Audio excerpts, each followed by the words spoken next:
Hi guys, welcome to my channel education file. आप हमारे channel को सब्सक्राइब कर सकते हैं बीएड एंड टीचिंग एग्जाम से रिलेटेड वीडियोज के लिए। प्लेलिस्ट में बहुत सारे वीडियोज हैं और अगर आपको कोई वीडियो सर्च करना है तो आप यहाँ पे जाके सर्च कर सकते हैं और जाते जाते बेल आइकन दबाना ना भूलेगा। Hi guys, welcome to my channel education file.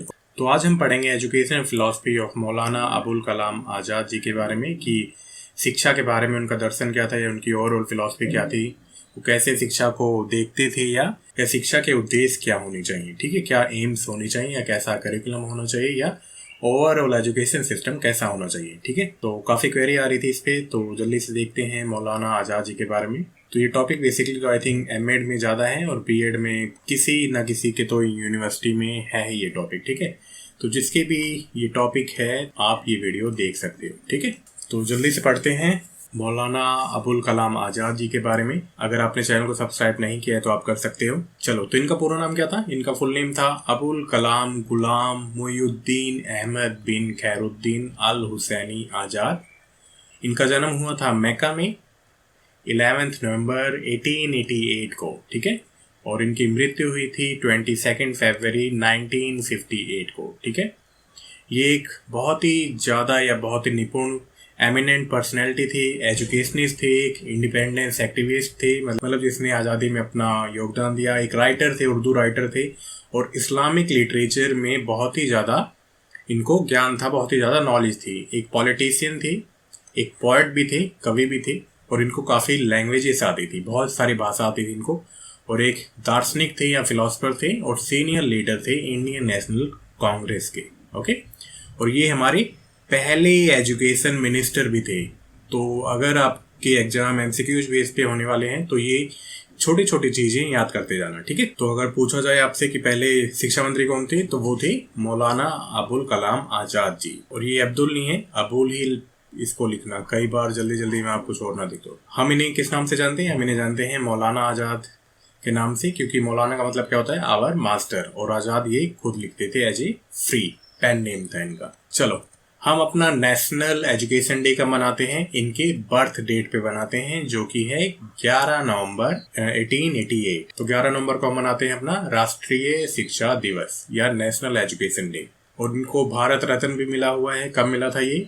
इनको इनकी मृत्यु के बाद मिला था 1992 में। ये शिक्षा के बारे में बहुत चीज़ें कहते थे, या जो राइट टू एजुकेशन का फंडामेंट है या प्रिंसिपल है वो कहीं ना कहीं इनके विजन में दिखता है। जब 1948 में कॉन्फ्रेंस हो रही थी ऑल इंडिया एजुकेशन, उसमें इन्होंने कहा कि we must not for a moment forget, कि हमें ये नहीं भूलना चाहिए कि it is birth right of every individual to receive at least the basic education, कि ये सभी का क्या है? जन्म सिद्ध अधिकार है कि उसे बेसिक शिक्षा मिले। ठीक है, मतलब बुनियादी शिक्षा मिले। और वो क्यों मिले? कि without which he can not fully discharge his duties as citizen. Basic शिक्षा या बेसिक एजुकेशन इसलिए देना अनिवार्य है ताकि वो एज ए सिटीजन अपनी ड्यूटीज निभा सके। ठीक है, मतलब शिक्षा का मेन एम ये भी है ना कि लोगों को उसके राइट्स के बारे में बताना, क्या वो कंट्री में कर सकता है, क्या चीज़ें नहीं कर सकता है। तो वो बेसिक ज्ञान सभी इंडिविजुअल्स में होना चाहिए ताकि हम एक रिस्पॉन्सिबल सिटीजन बन सकें। देन 1949 में जनवरी में सेंट्रल एडवाइजरी बोर्ड की एक मीटिंग थी, उसमें इन्होंने कहा कि the first and the foremost task of national government is the provision of free and compulsory basic education for all. मतलब ये हमारा पहला और सबसे ज़रूरी काम है, मतलब नेशनल गवर्नमेंट का काम है कि लोगों को फ्री शिक्षा देना और अनिवार्य शिक्षा देना। ठीक है, अनिवार्य बुनियादी शिक्षा देना। तो कहीं ना कहीं जो राइट टू एजुकेशन का फंडामेंट था वो कहाँ से आया था? वो आज़ादी के टाइम से ही आया था। और किसके थ्रू आया था? मौलाना आज़ाद जी के द्वारा कहा गया था वो। चलो, कुछ इंस्टीट्यूट जो कि इनके द्वारा स्थापित किए गए थे उसमें है the Indian council of cultural relation, IIT का इन्होंने फाउंडेशन रखी थी, जो IIT खड़गपुर है 1951 में बनी थी, उसका स्टोन भी इन्होंने रखा था, मतलब फाउंड की गई थी। साहित्य अकेदमी इनके द्वारा बनाई गई थी। UGC वो भी इन्हीं के द्वारा फाउंडेड है। CSIR वो भी इन्हीं के द्वारा फाउंडेड है। CSIR मतलब council for scientific and industrial research. Then है Indian council for social science research of the India. चलो, देन है the national institute of basic education, central bureau of text book research, Sangeet Natak अकेदमी और ऐसी बहुत सी organisations जो कि इनके द्वारा स्थापित की गई थी। ठीक है, चलो अब उद्देश्य या एम्स क्या है मौलाना आज़ाद जी के जो द्वारा शिक्षा के क्या एम्स होने चाहिए? तो ये बात करते हैं डेमोक्रेटिक एजुकेशन की कि शिक्षा का सबसे बड़ा रोल क्या है, लोगों में एक डेमोक्रेटिक या लोकतांत्रिक भावनाओं को जगाना ताकि सभी नागरिक देश की तरक्की में पार्टिसिपेट कर सके। सेकंड है यूनिटी एंड कोऑपरेशन। तो शिक्षा का ये भी रोल है कि लोगों को कोऑपरेशन सिखाना और यूनाइट होना सिखाना, मतलब जो भी आपदा आए उसमें एक साथ खड़े होना without any discrimination on the basis of caste, creed, religion, मतलब किसी भी तरह का धर्म, किसी जाति में भेदभाव ना हो और सभी आपस में कोऑपरेट करें, सभी सहयोग के साथ जिएं और सभी देश की तरक्की में भागीदारी दें। ठीक है। देन क्या है, ट्रू सिविलाइजेशन थ्रू एजुकेशन। तो शिक्षा का महत्व ये भी है कि हम एक रिस्पॉन्सिबल नागरिक बनाएं, मतलब एक जिम्मेदार नागरिक बनाएं। और रिस्पॉन्सिबल सिटीजन इसलिए बनाना जरूरी है ताकि सभी अच्छे से कंट्री के विकास में, किसी देश के विकास में अपनी भागीदारी दें। ठीक है। चलो, कैरेक्टर बिल्डिंग। तो शिक्षा का ये भी एम होना चाहिए कि बच्चों में एक मॉरलिटी आए, नैतिकता आए, उनमें अच्छे कैरेक्टर्स आए। और एक इसका एम है, ये एम है शिक्षा का, ताकि सभी नागरिक में एक अच्छा चरित्र हो। ठीक है, एक अच्छा कैरेक्टर हो। चलो, देन है एजुकेशन फॉर द डेवलपमेंट। तो मौलाना आजाद जी मानते थे कि शिक्षा क्या है, सभी तरह के डेवलपमेंट के लिए जरूरी है, इंडिविजुअल ग्रोथ के लिए भी जरूरी है, इकोनॉमिक ग्रोथ के लिए भी जरूरी है और कहीं ना कहीं सामाजिक तौर पे विकास करने के लिए शिक्षा का बहुत बड़ा रोल है। तो शिक्षा का एम ये भी होना चाहिए कि बच्चों को धर्मनिरपेक्षता के बारे में बताएं, बच्चों को नेशनल इंटीग्रिटी या राष्ट्रीय अखंडता के बारे में बताएं, मतलब सभी लोग बराबर हैं और सभी की ड्यूटी बनती है कि नेशनल इंटीग्रिटी को बनाए रखें। सभी की ये ड्यूटी बनती है कि सभी देश की तरक्की में पार्टिसिपेट करें या जिम्मेदारी निभाएं अपनी। देन है ग्लोबल रिलेशन। ये मानते थे कि इंटरनेशनल रिलेशन बनाना या अंतर्राष्ट्रीय संबंध बनाना बहुत जरूरी है ताकि हम अपनी नॉलेज को शेयर कर सकें, अपनी नॉलेज को साझा कर सकें और जो भी नॉलेज अवेलेबल है पूरे संसार में उसको भी अपना सकें। तो कहीं ना कहीं इंटरनेशनल रिलेशंस भी होने चाहिए, मतलब जरूरत के टाइम पे सभी काम आए। ओके। चलो, इनके मेन एरिया या सजेशंस क्या थे एजुकेशन में, शिक्षा में ये क्या चाहते थे, क्या क्या होना चाहिए। तो सबसे जरूरी बात इन्होंने कही कि स्टैंडर्ड्स जो है ना, जो मानक हैं, जो क्वालिटी है वो अच्छी होनी चाहिए। देन ये कहते थे कि वोकेशनलाइजेशन ऑफ एजुकेशन होना चाहिए, मतलब शिक्षा में व्यवसायिक शिक्षा दी जानी चाहिए, लोगों को कोई स्किल्स या क्राफ्ट आना चाहिए। ठीक है। ये चाहते थे कि शिक्षा में क्या है, साइंस भी होनी चाहिए, विज्ञान का भी होना जरूरी है, कल्चर या संस्कृति का भी होना जरूरी है ताकि बच्चे अपनी संस्कृति से भी जुड़े रहें। ठीक है। काफी फ्यूचरिस्टिक थे इनके व्यूज। टेक्निकल एजुकेशन को एनहेंस करने की बात करते थे। क्यों कहते थे?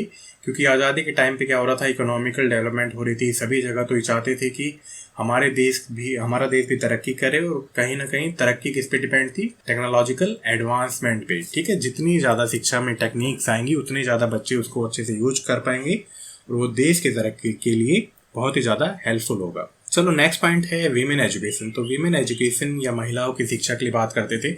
पहली बात तो ये मानते थे कि इक्वलिटी दी जानी चाहिए और ये मानते थे कि आज़ादी के बाद सभी का शिक्षा पाना एक बर्थ राइट है, मतलब जन्म सिद्ध अधिकार है। और ये मानते थे कि अगर महिलाएं शिक्षित होंगी तो वो अपने घर में बच्चों को भी अच्छे से शिक्षित कर सकेंगी और ज़्यादा एफिशिएंसी के साथ, और कहीं ना कहीं वीमेन्स को भी इक्वलिटी मिले, बराबर का दर्जा मिले। ठीक है। चलो, नेक्स्ट पॉइंट है बेसिक एजुकेशन पे बहुत ज़्यादा जोर देते थे, मतलब बुनियादी शिक्षा सभी को दी जानी चाहिए। टीचर्स एजुकेशन पे बात करते थे कि जितने ज़्यादा अच्छे टीचर्स होंगे उतना ज़्यादा अच्छा एजुकेशन सिस्टम होगा। ठीक है। तो ये इनके मतलब मेन सजेशन थे जिसपे ये चाहते थे कि काम होना चाहिए आज़ादी के बाद। ये कहते थे 3 लैंग्वेज सिस्टम के बारे में कहते थे कि मदर टंग यूज होनी चाहिए, रीजनल भाषा यूज होनी चाहिए, Hindi as a linkage language use होनी चाहिए और इंग्लिश क्या है as a second important language use होनी चाहिए ताकि हम अच्छे से बाहर भी कम्युनिकेट कर सकें, मतलब इंडिया से बाहर भी अच्छे से रिलेशन बना सकें। चलो, तो कुछ और पॉइंट ये क्या कहते थे, जो प्राथमिक शिक्षा है ना, प्राइमरी एजुकेशन, वो भी इम्प्रूव किया जाना चाहिए। नेक्स्ट है एग्जामिनेशन रिफॉर्म्स के बारे में बात करते थे। जो भी सेकेंडरी एजुकेशन पॉलिसी आई थी ना, उसमें भी इनका बहुत बड़ा रोल था और जो भी इम्प्लीकेशंस थी या जो भी सजेशन थे उनमें इन्होंने भी अपनी भागीदारी दी थी। ओके। क्राफ्ट एजुकेशन को मानते थे कि लोगों को क्राफ्ट आना या कोई स्किल आना बहुत ही ज़्यादा जरूरी है और ये हम शिक्षा के थ्रू ही अचीव कर सकते हैं। ओके। एडल्ट लिटरेसी के बारे में बात करते थे कि हम नई पीढ़ी को तो चलो पढ़ा लेंगे, लेकिन जो ऑलरेडी जो वयस्क हैं, एडल्ट हैं, उनको भी कहीं ना कहीं पढ़ाना बहुत ज़रूरी है। Through so many campaigns and programmes के जरिए हम एडल्ट को भी एजुकेट कर सकें। चलो नेक्स्ट है कि ये रूरल एजुकेशन या जो हमारे ग्रामीण क्षेत्र है वहाँ पे शिक्षा का पहुँचना बहुत ही ज़्यादा ज़रूरी है, या जो भी शिक्षा ऑलरेडी है वहाँ पे उसको इम्प्रूव किया जाना बहुत ही ज़्यादा ज़रूरी है। चलो अब आते हैं करिकुलम। तो करिकुलम कैसा होना चाहिए मौलाना आज़ाद जी के द्वारा। तो चलो पहला पॉइंट है इनका कि लर्निंग बाय डूइंग अप्रोच। तो ये मानते थे कि बच्चों को एक्सपीरियंस दे के पढ़ाना बहुत ही ज़्यादा ज़रूरी है, और इस तरह की अप्रोच एलिमेंट्री लेवल पे, बेसिक लेवल पे और सभी सब्जेक्ट्स में यूज की जा सकती है जहाँ तक पॉसिबल है। ज्योग्राफी के बारे में ये कहते थे कि बच्चों को इस तरह से पढ़ाना चाहिए कि दिल्ली कहाँ पे, दिल्ली है इंडिया में, इंडिया कहाँ पे है, इंडिया है एशिया में। तो बच्चों को इस तरह से पढ़ाओ कि बच्चों को ज़्यादा याद करने की ज़रूरत ना पड़े, उसको मैप के जरिए ही बता दो कहाँ पे हम रहते हैं। Getting my point? I hope आपको समझ आ रहा है। वोकेशनल एजुकेशन को मानते थे ये करिकुलम में ऐड किया जाना चाहिए सेकेंडरी स्टेज पे, ताकि बच्चों में बहुत ही ज़्यादा स्किल्स आ सके और बच्चे सेकेंडरी एजुकेशन के बाद ही कमा सके। ठीक है, चलो नेक्स्ट पॉइंट है एग्रीकल्चर एंड क्राफ्ट या कृषि और शिल्प के बारे में कहते थे कि इसको भी शिक्षा में इंक्लूड करना ज़रूरी है। ये मानते थे कि करिकुलम में फिजिकल एजुकेशन को भी ऐड किया जाना चाहिए सभी स्टेजेस में एजुकेशन की, मतलब प्राइमरी में, सेकेंडरी में और हायर एजुकेशन में भी। चलो नेक्स्ट पॉइंट है कि ये मानते थे कि जो भी हमारी टेक्स्ट बुक है ना, जो भी हमारी बुक्स हैं, वो किस तरह से मेड होनी चाहिए, वो बनानी चाहिए हमें as per the need of the learner. मतलब जिस तरह की क्लास के बच्चे हैं, मतलब छोटे बच्चे हैं तो बुक्स उनके अकॉर्डिंग होनी चाहिए, बड़े बच्चे हैं बुक्स उनके अकॉर्डिंग होनी चाहिए। और इन्होंने कहा कि जो हैंडीकैप लर्नर्स हैं, जो उस टाइम डिसेबल लर्नर हैं, किताबें उनके अकॉर्डिंग भी बनाई जानी चाहिए ताकि वो अच्छे से पढ़ाई कर सके। तो अपने टाइम के अकॉर्डिंग मौलाना आज़ाद जी बहुत ही ज़्यादा फ्यूचरिस्टिक थे, या बहुत ही ज़्यादा दार्शनिक थे, बहुत फ्यूचरिस्टिक विजन था इनका। ठीक है, मतलब भविष्य के बारे में ज़्यादा सोचते थे कि किस तरह से हम शिक्षा को एनहेंस कर सकते हैं। करिकुलम का मकसद क्या होना चाहिए, या पाठ्यक्रम का मकसद कैसा होना चाहिए, ताकि हम लर्नर्स को इंडिपेंडेंटली सोचना सिखाएं। ठीक है, मतलब कंस्ट्रक्टिविज्म अप्रोच को बढ़ावा देने की बात करते थे, ताकि बच्चे अपने ज्ञान का निर्माण खुद कर सकें और खुद से सोच सकें कि क्या चीज़ें ज़रूरी हैं या क्या चीज़ें कहाँ पे कैसे यूज होती हैं। ओके, करिकुलम में कहते थे कि इंटरनेशनल सपोर्ट भी लिया जाना चाहिए जहाँ पे ज़रूरी है, ताकि हम और ज़्यादा अच्छे से कोई कोर्स या करिकुलम को डिजाइन कर सकें। देन ये कहते थे कि रिसर्च वर्क को एनहेंस करना बहुत ही ज़्यादा ज़रूरी है साइंस एंड टेक्नोलॉजी में। ठीक है, जितनी ज़्यादा अच्छी रिसर्च होगी उतना ज़्यादा एजुकेशन सिस्टम या हम इकोनॉमिकली ग्रो करेंगे और हम टेक्निकली ग्रो करते जाएंगे। ठीक है, तो मानते थे कि एजुकेशन में या शिक्षा में रिसर्च का बहुत ही बड़ा योगदान है। आई होप क्लियर है। चलो देन लास्ट में है कि टीचर के बारे में क्या कहते थे। तो टीचर के बारे में ये कहते थे कि क्वालिटी एजुकेशन सिस्टम चाहिए, मतलब अच्छा एजुकेशन सिस्टम चाहिए, तो हमें टीचर्स की क्वालिटी या अध्यापक की क्वालिटी भी बढ़ानी होगी। और वो कैसे होगी, उनको प्रॉपर सैलरी देके, उनको अच्छे से ट्रेनिंग कोर्स करवा के। ओके, टीचर के बारे में कहते थे टीचर को रिस्पेक्टफुल होना चाहिए। ओके, ये मानते थे कि एक आइडियल टीचर या आदर्श अध्यापक में कैरेक्टर्स होने चाहिए, मॉरलिटी होनी चाहिए, उनमें वैल्यूज होनी चाहिए, ये सभी मूल्य और नैतिकता होनी चाहिए, और उनका ओवरऑल चरित्र अच्छा होना चाहिए। ठीक है, ये मानते थे कि टीचर्स को एकेडमिकली क्वालिफाइड होना चाहिए, मतलब जो चीज़ पढ़ा रहे हैं उन्हें वो चीज़ें अच्छे से उन्हें आनी चाहिए। और ये मानते थे कि टीचर्स के लिए ट्रेनिंग भी प्रोवाइड की जानी चाहिए टाइम टू टाइम, ताकि टीचर्स अच्छे हो सकें और फिर हमारा पूरा एजुकेशन सिस्टम अच्छा हो सके। ओके, तो इस वीडियो में इतना ही था, लेकिन ये वीडियो इतना नहीं है। मौलाना आज़ाद जी बहुत ही ज़्यादा एमिनेंट पर्सनैलिटी थे, तो हम इस 10-15 मिनट के वीडियो में उनके बारे में सब कुछ नहीं पढ़ सकते हैं, हम केवल आउटलाइन ले सकते हैं। ठीक है, तो इसलिए मैं हमेशा कहता हूँ कि सप्लीमेंट्री रीडिंग आप हमेशा किया करो, ताकि आपको किसी के बारे में अच्छे से जानकारी मिल सके। ठीक है, तो ये सभी रेफरेंस हैं, मैं इसका लिंक डिस्क्रिप्शन बॉक्स में दे दूंगा, आप वहाँ से जाके इनके बारे में और ज़्यादा डीप में और ज़्यादा अच्छे तरीके से पढ़ सकते हो। ठीक है, इनकी और ज़्यादा व्यूज को जान सकते हो। तो आई होप ये वीडियो आपको अच्छा लगा हो, अच्छे से समझ में आया हो। अगर अच्छा लगा हो लाइक कर सकते हो, चैनल को सब्सक्राइब कर सकते हो और फ्यूचर नोटिफिकेशन के लिए दबा सकते हो बेल आइकन। मिलते हैं नेक्स्ट वीडियो में। Till then bye bye, take care.